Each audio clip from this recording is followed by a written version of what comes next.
Aloha, my name is Alice and I'm here today with Alyson and Lina. We're all third-year student pharmacists from the University of Hawaii at Hilo, the Daniel K. Inouye College of Pharmacy, and our presentation is titled, Help! I Can't Catch My Breath, Understanding Asthma and Chronic Obstructive Pulmonary Disease.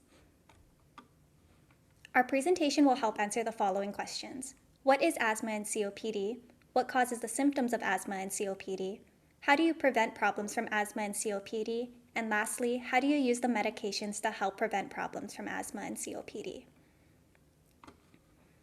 Asthma and chronic obstructive pulmonary disorder, also known as COPD, are both diseases of the lungs that make it harder for an individual to breathe due to blockages in the airway. Both diseases are treated with similar medications, such as those that can be inhaled, like inhalers, or medications that can be swallowed, like pills. So let's compare and contrast the similarities and differences between asthma and COPD. Both diseases affect the lungs by causing swelling in the airways, often called inflammation.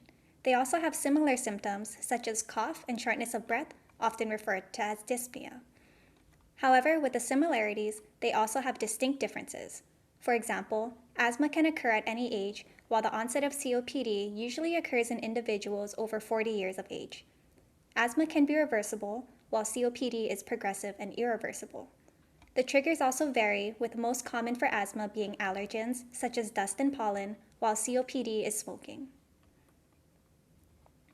Now that we've compared and contrasted asthma and COPD and discussed its similarities and differences, let's dive in and discuss more details of each disease.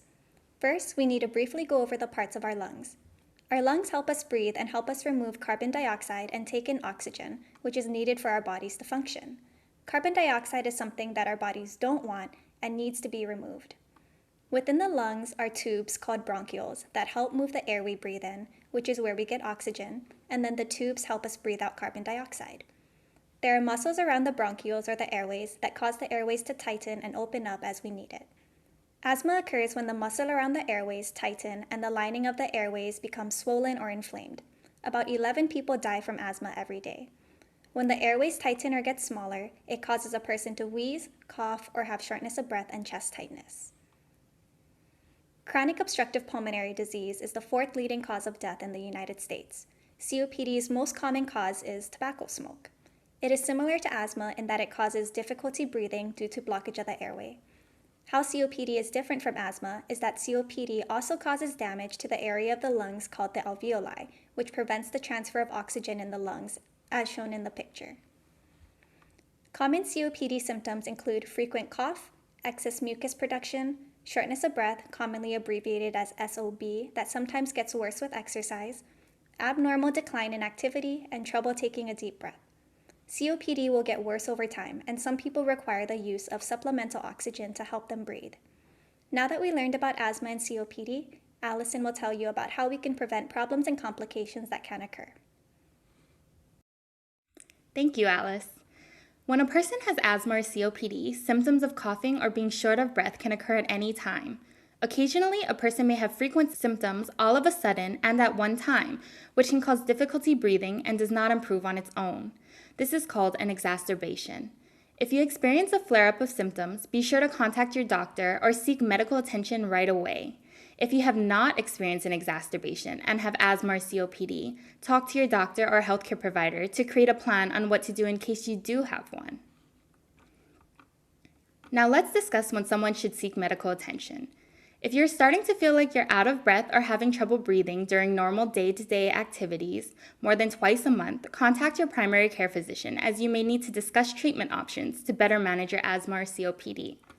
If you're starting to feel like you're too out of breath to speak, unable to hold a conversation, perspiring, and these symptoms do not get better at rest, or stays persistent, please seek medical attention, which means go to the nearest urgent care clinic, emergency room, or call 911 right away. What can trigger asthma or COPD? Some examples that can trigger asthma are exercise, drugs, and exposure to things someone is allergic to, or allergen exposure, while COPD can be triggered by tobacco smoke, dust, chemicals, and air pollution. These are a few ways to help prevent symptoms of asthma and COPD. If you're a smoker, quit smoking. Also avoid being near someone who is smoking may help prevent the symptoms of asthma and COPD. Also avoid air pollutants such as fog or smog by using air filters or staying indoors. For those who have asthma, avoid things that you're allergic to, such as pollen, dust, or dust mites, can also help prevent coughing, wheezing, and shortness of breath. Lastly, it's important to ensure that your vaccinations are always current and up to date by checking with your healthcare provider. Immunizations such as the yearly flu shot, pneumonia, and COVID-19 are all vital vaccines to help prevent flare-ups. Another way to help prevent symptoms of asthma and COPD are with medications. Next, Lina will go over the medications commonly used. Thank you, Alyson. Often the medication used are the ones you need to inhale through your mouth. The device is used to get the medicine into your lungs is called an inhaler. There are many different types of inhalers, all with specific instructions on how to properly use them and care for the device. Due to the limitations of our presentation, we are not able to talk about all of the inhalers that are currently available for the treatment of asthma and COPD. We will focus on the more common types of inhalers and general information on how to use them correctly. Be sure to talk with your pharmacist at your local pharmacy about how to use your inhaler properly. This is to make sure that the medication gets into your lungs and helps you feel better. The first inhaler we will talk about are metered dose inhalers. Common brands that you may see with these inhalers are albuterol, ProAir, or Ventolin. For this type of inhaler, priming of the inhaler is necessary for effective use of the inhaler and to deliver a correct amount of dose into the lungs. Priming means to make your inhaler ready for use. Priming is done when the inhaler is being used for the first time or if it is used after a long interval of time. In order to prime a metered dose inhaler properly, you must spray the inhaler 4 times away from your face before the first use. If it has been over 4 weeks or if the inhaler has been dropped, prime the inhaler by spraying 2 sprays.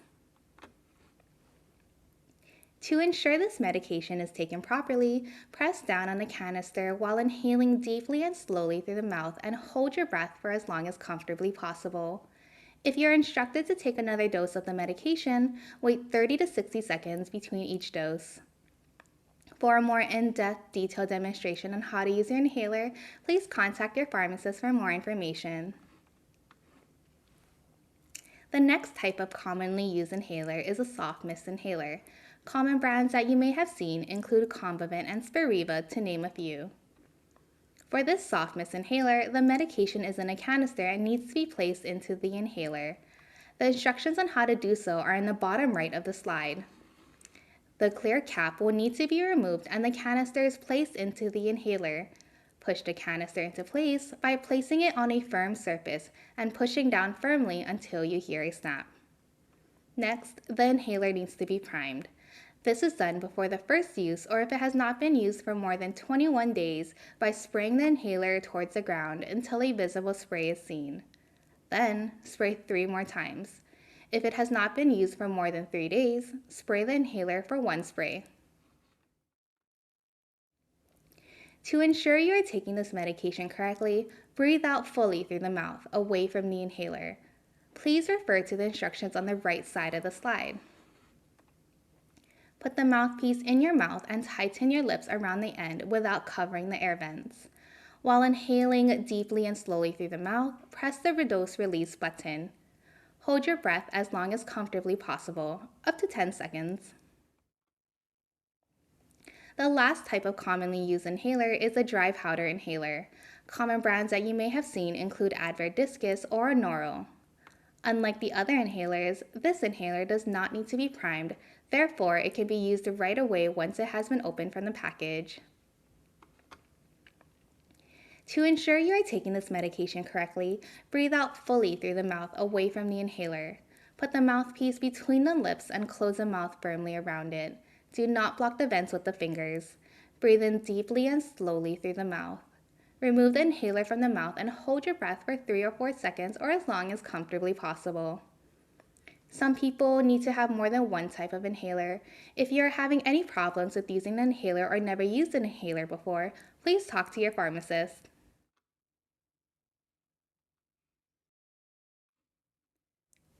In summary, asthma and COPD are both diseases that affect the lungs and make it harder for an individual to breathe.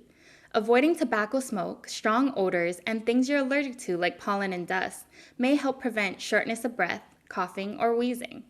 There are also medications that can help people with asthma or COPD to breathe better. We urge anyone who is prescribed inhalers to talk to the pharmacist at your local pharmacy about how to properly use them. If you have any questions or think you may be experiencing symptoms of asthma or COPD, please contact your doctor or your local pharmacist. Here are some references that we used if you would like some more information. And we'd like to thank you for listening to our presentation. We hope from our talk today that you have a better understanding of asthma and COPD. Also, big thank you to Dr. Kamalin Masuda, who guided us through this presentation. Mahalo.